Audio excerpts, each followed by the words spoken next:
What is that? Did you take a crash course in aerodynamic design? Are you literally trying to blow me away with that?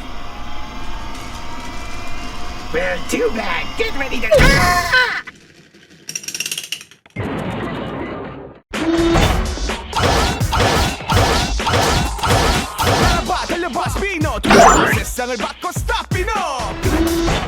Hello, this is KRBrickBot, and while on the topic of Season 6 Hellokarbot reissues, here is a actual retired review of Hellokarbot Starpinner. Not Star Spinner, Starpinner. The first jet Carbot. And one of the only mainline Carbots to be packaged in vehicle mode, because he's very wide in robot mode. So it still has that Season 6 style packaging design. Starpinner with a star in the word mark. It's a very wide box. Robot mode, jet mode, one action transformation. Yes, it's one of those things. A bio. And the activation button for that thing. The top of the box. And this is the period where they had both Sonic Kong and Toy Rock on the box. At May of 2018. It's not even packaged in full jet mode. It's like a halfway transformational mode. That takes up a lot of empty air. See, it's like, yeah, halfway split open with the weapons on the side. It's a jet, and just like Inuke, it's a very kiddish, very toy-looking jet. Because this is a very short proportioned one. They're like, it's like kind of a squash jet with really swept back wings and tiny little rear fins and some nice painted red rear fins with the Carbot symbol on each side, molded and squared, on a very big and chunky fuselage. And a very fat fuselage. Yeah, I don't think he has glaring undercarriage kibble as other jet transformers, but yeah, that is very thick and tall. According to all known laws of aviation, there's no way that this jet should be able to fly. Its wings are far too small to get its fat little body off the ground. The jet, of course, flies anyway, because kids don't care what grown-ups think are impossible. Observing the other details, this is a dark azure with some red and dark blue paint throughout, like the striping on the top and in the top intakes here. On the bottom, it's obviously robot bits, but there are some nice paneling and greebling about, like these little doors and these permanently deployed landing gear wheels and some little missiles on the legs. Not that they really do anything. And the accessory guns can be plugged on either side, so you could either put them forward like little laser guns or point them backwards like thrusters. Speaking of which, here are the thrusters, and on the back is a big old plunger. Pressing that once spins the Star Spinner. So Starpinner's weapon is called the Star Spinner. Yeah, so if you keep pressing that thing will just keep going and gearing. So now the jet is a prop plane. It doesn't seem to work quite as well if something gets caught in it, or if the play feature has been worn out too long. This is a very kiddie-looking jet, in no way realistic like this pretty Earthrise Starscream. Nor is it suitably sci-fi like Jetfire here. The non-spring-loaded transformation is as easy as pulling apart of the jet wings. Yeah, so it looks like the arms are connected to these two beams which pull back the entire body, along with this giant beam on the back that connects the legs, and which also slightly spring load those legs out. And also doing so, it opens the cockpit head.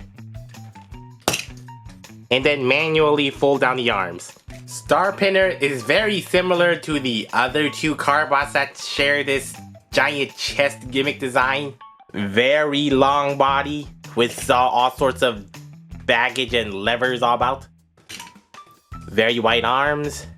Absolutely no articulation except for the arms. Ratchets on the shoulders and outward on the non-ratcheted ones. It's one of those little scene cockpit heads with all the light pipe in. But since this is also auto-transforming, yeah, looking from the side, okay, I guess the head doesn't look too disjointed from the body, but if you imagine those transparent parts as being transparent, this kind of looks like a floating ghost visage. Yeah, you could just tuck in there. Macross mech, not really. The legs are kind of spindly, but they do their job and they hold the weight pretty well. With these very interesting, like, wheel feet, front feet. If only these things could also act as roller skates. And cosmetic missiles on the legs, the shins.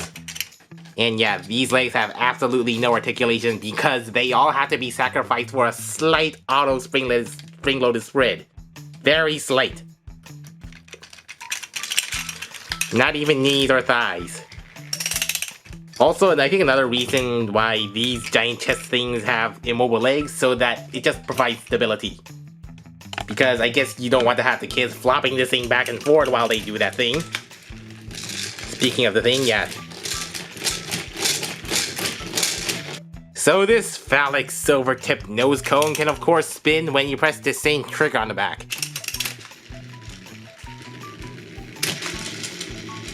Very nice spinning going on.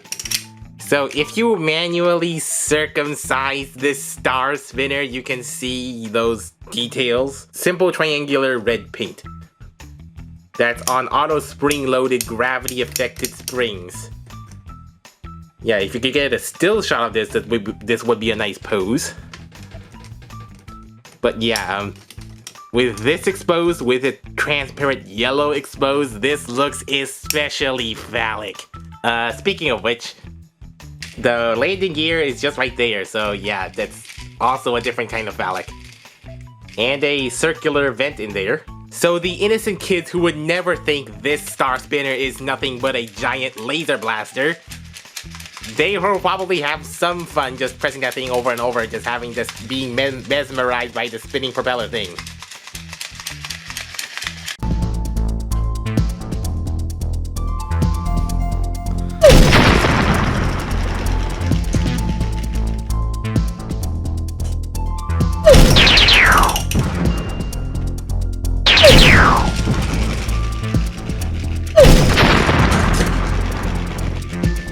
Okay, there is a little bit of wind coming from the back, like in this general direction. Yeah, so if these things were somehow propeller shaped, this would make a very nice $60 fan. So not only do the kids have a toy, they have like a fan they can play with. Just like a cooling fan in those hot summer days. Missed merchandising opportunity. Starpinner. One of the 9 Carbots with stilts instead of legs, and one of the 3 with a giant weapon on stilts. So I suppose Starpinner is the most fun to play with since you can just keep pressing that button over and over and over. At least Toy Rock came up with a better jet Carbot down the line, but that's also been sold out, so I imagine Skygunner won't get reissued at all. So Starpinner might eventually get reissued for the kids who missed out on him. But I imagine almost no one outside of Korea is going to go out of the way to get a propeller on legs. By the way, Jetfire is pretty good, except I wish there were antennas.